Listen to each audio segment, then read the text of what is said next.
चलो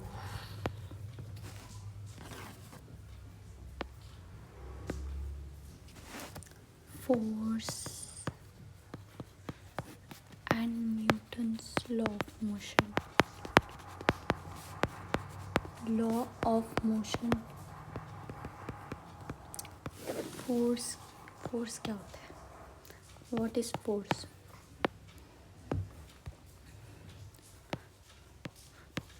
पुश और पुल that cannot or tries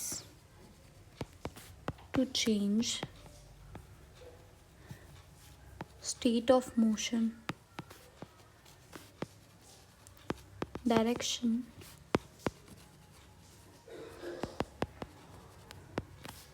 और shape. ऐसी पुश और पुल, अगर उधर पुश कर रहे हैं इसको, ये एक वॉल है और इसको पुश करेंगे तो ये चेंज नहीं करेगी इसकी स्टेट, ये उसी स्टेट पे रहेगी. लेकिन फोर्स इसको चेंज करवा सकता है और इस पे बहुत ज़्यादा लोग पुश करेंगे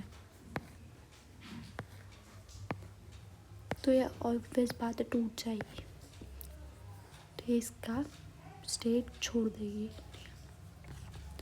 एक ट्रक है, इधर से चल रहा है लेकिन इधर से इस पर फोर्स लगाया तो ये इधर पीछे चलने लग जाएगा, इसकी डायरेक्शन चेंज कर लेगा. देन एक क्ले है, उस पर फोर्स लगाया तो फैल जाएगा सब, तो अपनी शेप चेंज कर लेगा. ठीक है. फिर what can a force can do? Force can start or stop a motion,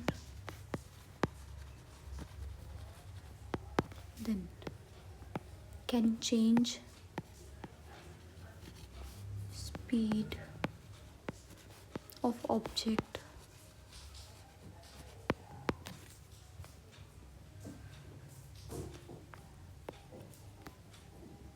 can change direction of motion,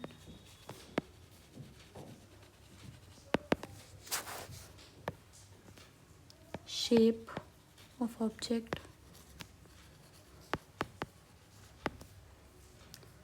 It is a vector quantity and have dimension ml_t-2 and इसकी SI यूनिट होती है Newton और SI unit होती है और CGS unit होती है डायन, और 1 न्यूटन में 10⁵ डायन होता है. फायर.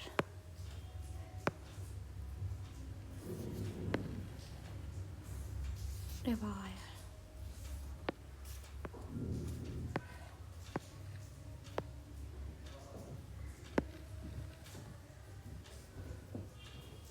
चलो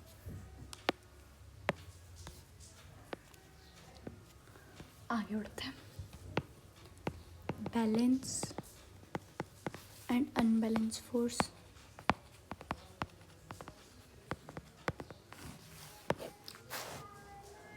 नेट फोर्स 0 हो जाता है, होता है हमारा बैलेंस फोर्स, और नेट फोर्स 0 नहीं होता है हमारा अनबैलेंस फोर्स.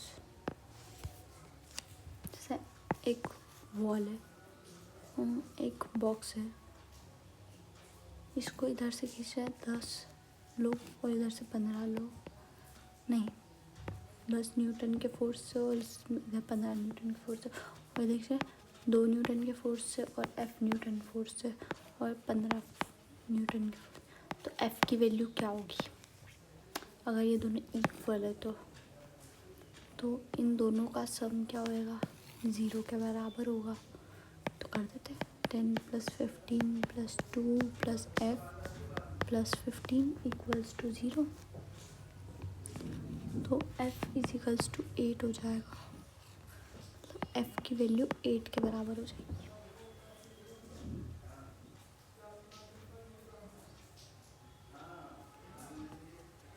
अगर इधर साइड एक बॉक्स है, इधर से 10 न्यूटन का फोर्स लग रहा है और इधर से 5 और 2 न्यूटन का, तो ऑब्वियस बात है बॉक्स इधर आएगा, इस डायरेक्शन में जाएगा, क्योंकि इधर ज़्यादा फोर्स है, इधर 3 न्यूटन कम फोर्स है ना। You got a point, you got the point. Then inertia. What is inertia?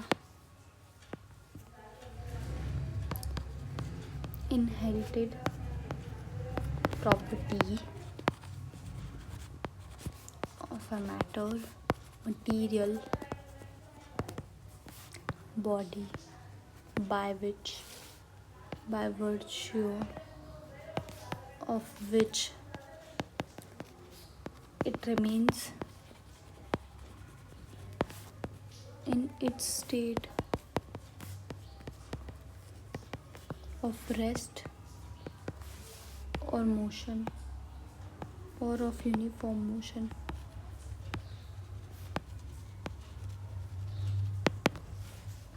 In a straight line.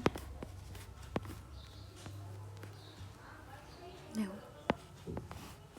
एक बस है जो रेस्ट पे और हम उसके अंदर खड़े हैं, तो बस रेस्ट में, देन हमारा पैर भी रेस्ट में, क्योंकि वो बस से कनेक्टेड है। लेकिन जैसे ये बस स्टार्ट हो गई इस डायरेक्शन में, तो हमारी बॉडी पीछे जाएगी। क्यों? क्योंकि हमारी अपर बॉडी को तो रेस्ट में नहीं है, वो तो मोशन में थी, है ना। और एकदम से बस शुरू होती है, तो हमारे पैर क्या थे जो रेस्ट में थे, वो अपोज कर देते हैं, अपने रेस्ट पोजीशन को अपोज करते हैं, जिस वजह से हम पीछे बैकवर्ड वो होते हैं। ठीक है। Inherent property of matter. But एक कोई सी भी बॉडी है ना, उसके पप्पा जान से ली हुई प्रॉपर्टी है इनहेरिटेंट, मतलब उसके अंदर की प्रॉपर्टी है वो, जो उसको अपने स्टेट पे रहने के लिए मजबूर कर देती है, या उसको स्टेट चेंज नहीं करने देती। तो 3 टाइप के होते हैं, inertia of rest, inertia of motion and inertia of direction.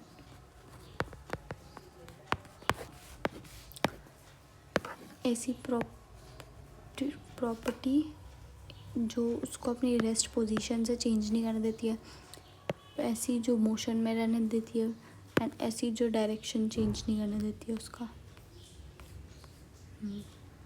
Same direction में रहने के लिए फोर्स करती है। Then momentum.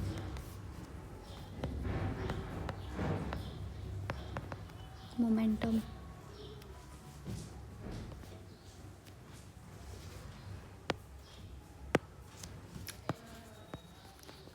momentum of a body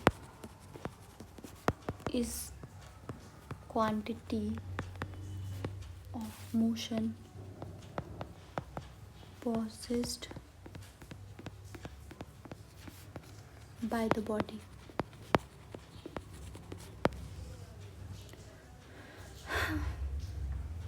It also defined as product of its mass m and velocity v. Momentum क्या होता है? Momentum of a body is quantity of motion possessed by the body. कितना motion करा है body ने, वो बताता है उसका मोमेंटम। और इसको क्या बोलते हैं? P mv इसका फॉर्मूला होता है। ठीक है। Then it is a vector quantity, इसका डायमेंशन होता है mlt-1। ठीक है। अब आते हैं first law of motion. First law of motion which is also law of inertia.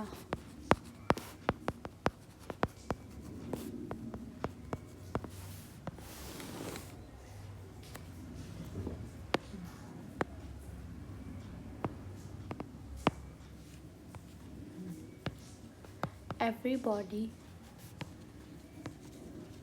continues in its state of rest or of motion in a straight line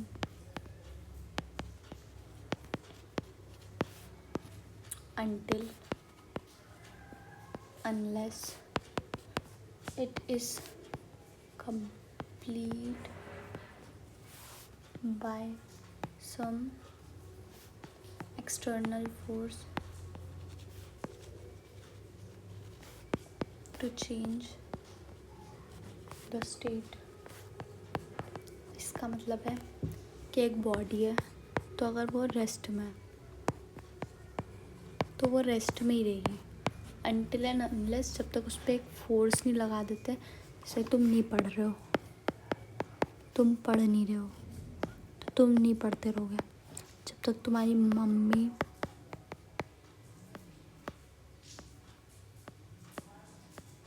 तुमको नहीं बोले कि पढ़ ले पढ़ ले पढ़ ले, तब तक तुम नहीं पढ़ोगे। और जहाँ तुमको बोला तो तुम पढ़ने बैठ जाओगे। तो ऐसे जब तक रेस्ट पे है बॉडी, तब तक वो रेस्ट पे रहेगी जब तक उस पर कोई फोर्स नहीं लगाया जाए। ठीक है, और फोर्स लगाने के बाद ही वो अपनी स्टेट चेंज करेगी। सेम एज मोशन, मोशन में है तो मोशन में रहेगी जब तक उस पर फोर्स नहीं लगाया जाए।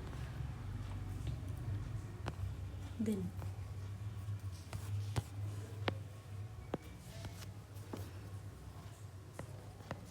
Second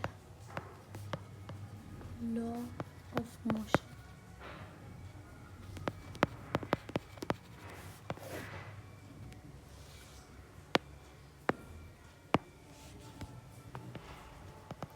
states that rate of change of momentum of a body is directly proportional to external force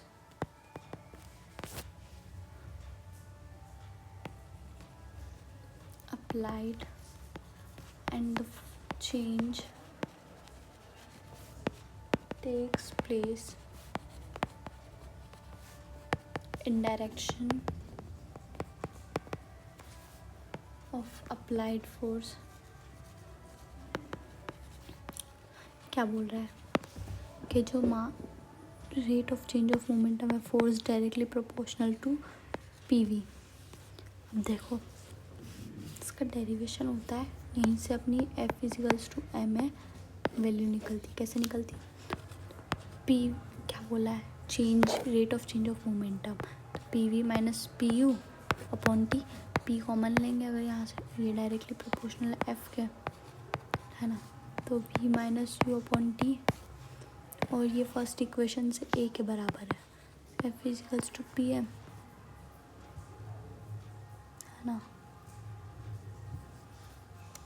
एक सेकेंड, थोड़ी सी गड़बड़ हो गई। Rate of change of momentum m से डिनोट होता है, m v minus m you.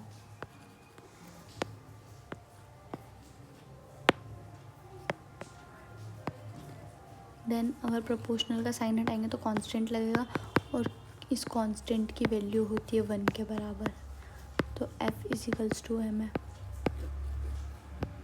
ये आ गई हमारी वैल्यू। चलो third law of motion,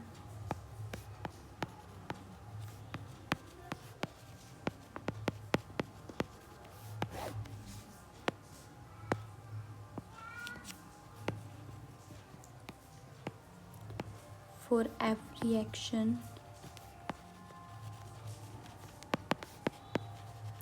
there is a equal and opposite reaction।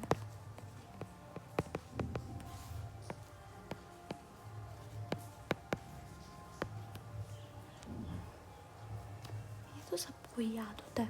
अगर अपन एक गन चला रहे हैं, गन चलाई, gun gun gun gun gun gun, तो बुलेट आगे जाएगी ना, तो ये गन पीछे आएगी, ठीक है।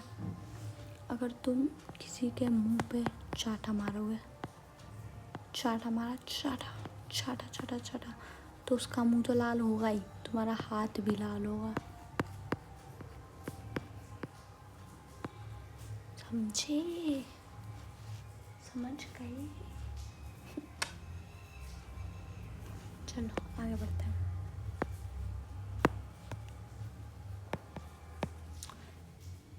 Conservation of momentum.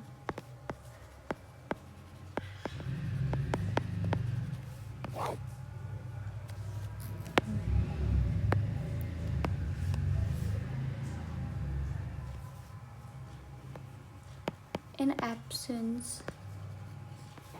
of an external force,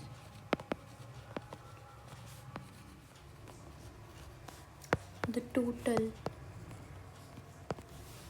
momentum of a system remains constant or conserved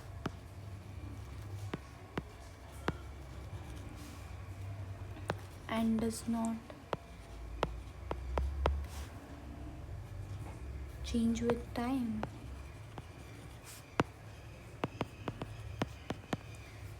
In absence of external force, the total momentum of a system remains constant and conserved, do not change with time.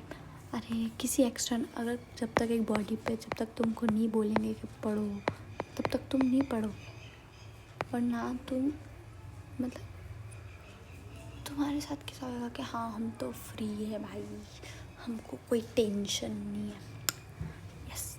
तो जब तक तुम पे force नहीं लगा जाए तब तक तुम कंजर्व्ड रहोगे, तब तक तुम कांस्टेंट रहोगे, तुम रील्स स्क्रॉल करते रहोगे करते रहोगे करते रहोगे करते रहोगे। बट जैसे ही तुम पे फोर्स लगेगा तुम वो रील्स छोड़ के पढ़ाई पे आ जाओगे, ठीक है। तो सेम चीज़ है यहाँ पे भी। चलो impulse.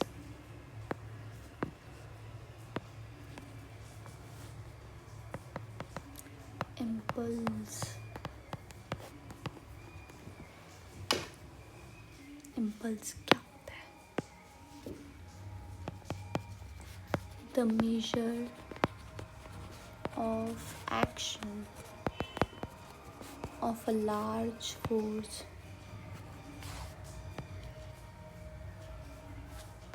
acting for duration of time to produce a finite change in momentum is called impulse.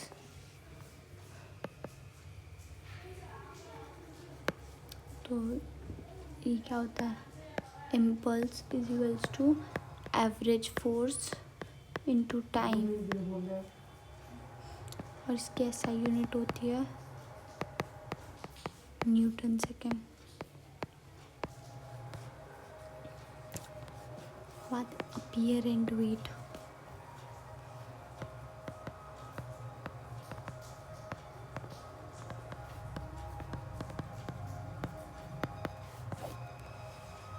एक मैन है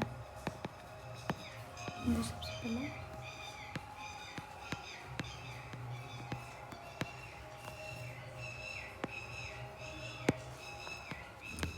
moving upwards with acceleration,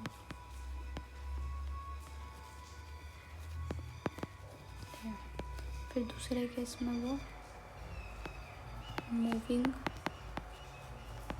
downward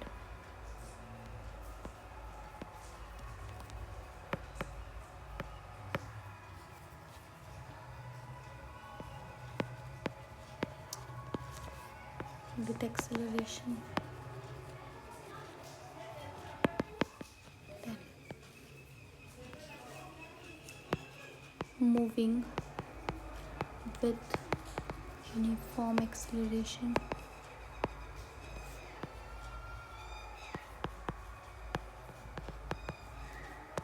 Or at rest. Free fall. First वाले केस में R equals to mg plus a हो जाएगा और apparent wait जो है वो इंक्रीज होगा. सेकेंड केस में R equals to mg minus a.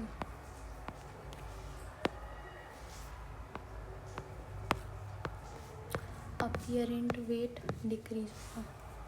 Third case में R equals to mg.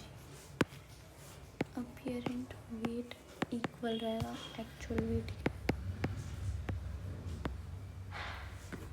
Then free falling में R equals to 0. Apparent weight becomes 0. ठीक है, तो अभी समझाती हूँ. जैसे एक लिफ्ट है, तुम लिफ्ट में खड़े हो, तो सबसे पहले तो तुम्हारा वेट नीचे लग रहा है mg, ऊपर लग रहा है n. ठीक है, तुम्हारा मास तो यहीं पे. और अगर तुम ऊपर एक्सेलरेट कर रहे हो तो देखो NA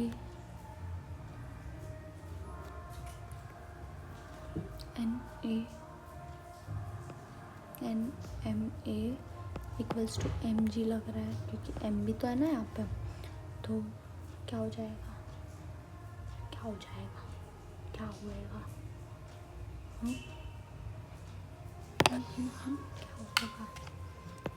n equals to mg. अरे रुको यार,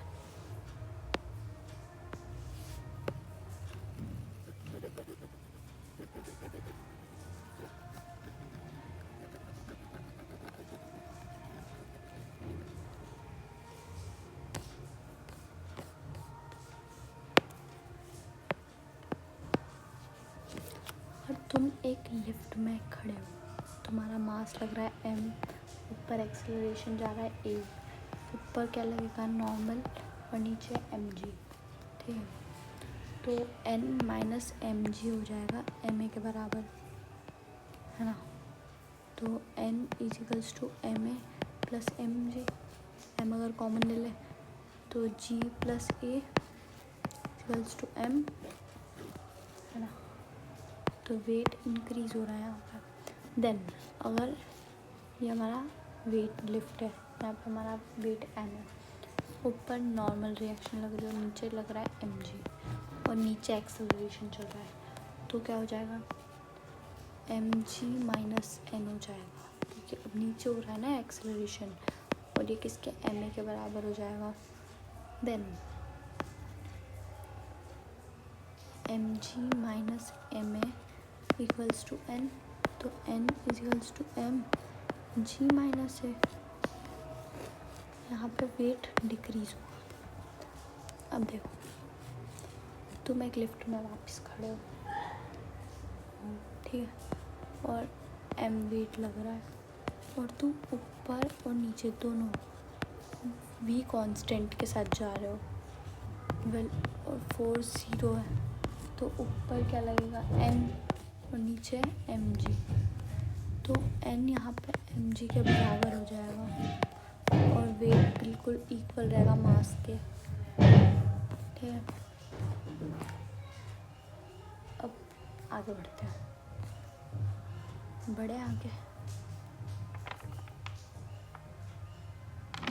चलो.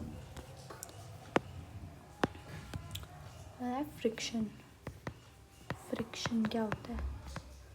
ये वो फ्रिक्शन नहीं है जो तुम देखते रहते हो दिन भर. whenever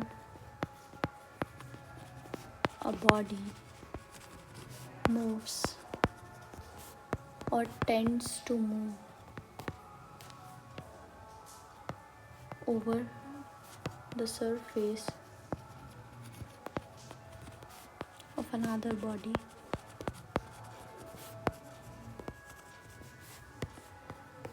force comes into play which acts parallel to surface of contact.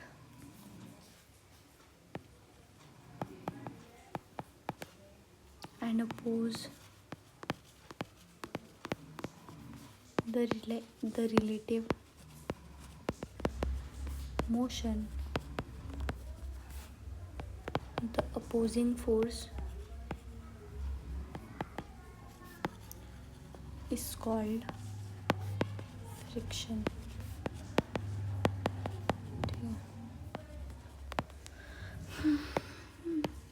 Depend on nature of surface of contact. Then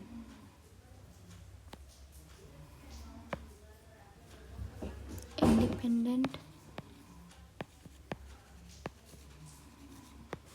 of area of contact,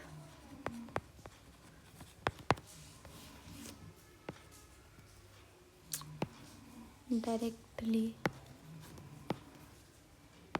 proportional to normal reaction.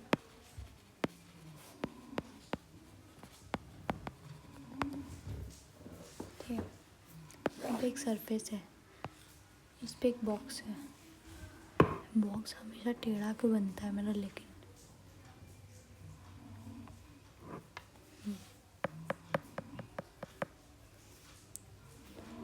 Reaction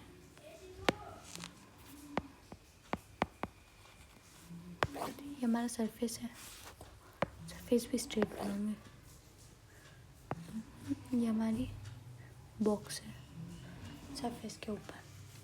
तो इधर हमारा फ्रिक्शन फोर्स लगेगा. अगर इस direction में force है तो direction की अपोजिट डायरेक्शन में हमेशा फ्रिक्शन फोर्स लगेगा जो अपोज करेगा फोर्स होने से, मतलब मोशन होने से. इधर कांटेक्ट ऑफ फोर्स.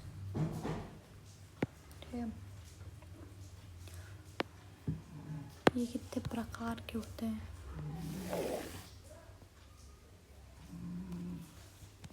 सबसे पहले static.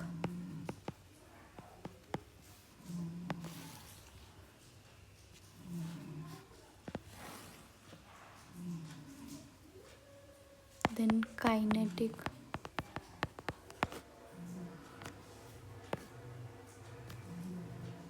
Limiting.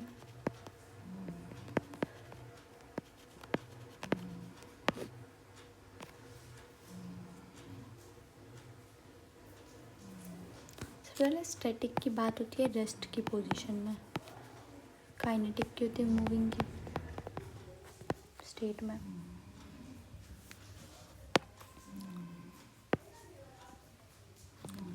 Force of friction which comes into play between two bodies. One body actually starts moving over the another. Then kinetic होता है the force of friction which comes into play when a body is in a state of steady motion over the surface of another body.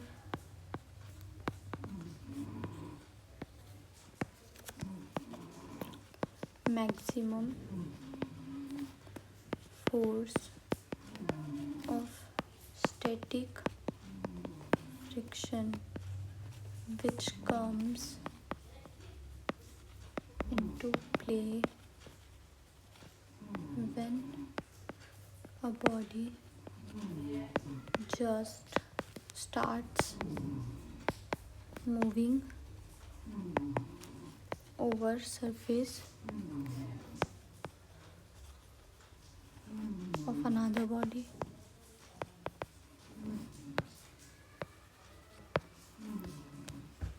सबसे पहले तो FU equals to USMG, coefficient of static friction. दूसरा FR greater than FS. यहाँ पे R है rolling and S is sliding. Then FK equals to UKMG. यहाँ पे ये कोफिशिएंट है ऑफ काइनेटिक फ्रिक्शन. चलो ये चैप्टर हुआ समाप्त, इसका शुभारंभ खत्म.